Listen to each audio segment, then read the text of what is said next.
If you surfed, you either surfed or you worked. You did not surf and work. If you worked, you did not surf. It's just the way it was. So we surfed. There was the crew of us at Bay Street. Every day we'd surf.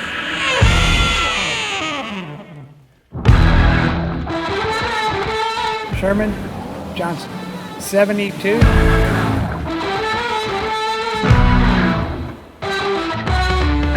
When I started surfing, you could not buy a board.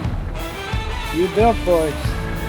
1958, we would take the lifeguards' paddle boards, which were made of plywood and hollow with no fin, 12 feet long, and we would paddle those out, turn around, catch a wave, and to steer, you would drag your foot in the water, it would go that way.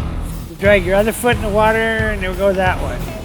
Not real quick, but it would go that way. No fin.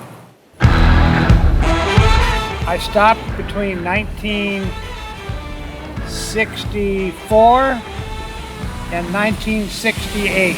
The son of a bitches sent me to Vietnam. And I was called a brown water sailor. I was on a river boat. And we would go up and down the rivers looking for the yellow man. I had no beef with the yellow man, but I had to do it. They made you do it, so I did it. I was high on everything there was to get high on for about 2 years after that. And then I was walking down the beach all messed up, and I just went, you know what? This is not getting it. So that day I quit doing any drugs, got back in the water, and then I really hit it hard. 3 times a day. But the invention of the mass-produced board changed a lot of things. If you could go buy a board. Now, at that point, then you can go buy a used board, because the new boards had been in, you could get yourself a used board for $10. Or you could go down to San Diego and steal a few. But that's karma. It came back. You pay for what you do. I was about 10 years ahead of Dogtown. But the Dogtown guys were little tiny guys, and they were surfing. Little grommies. They started going smaller. I tried to transition one time on a short board. One time. It wasn't for me. I rode a shortboard one time. Everything I've ever ridden has been 10 feet or bigger. And then everybody was riding shortboards. I just stayed with longboard. And then it became real, surfing became real popular. And very local. Not competitive. Local.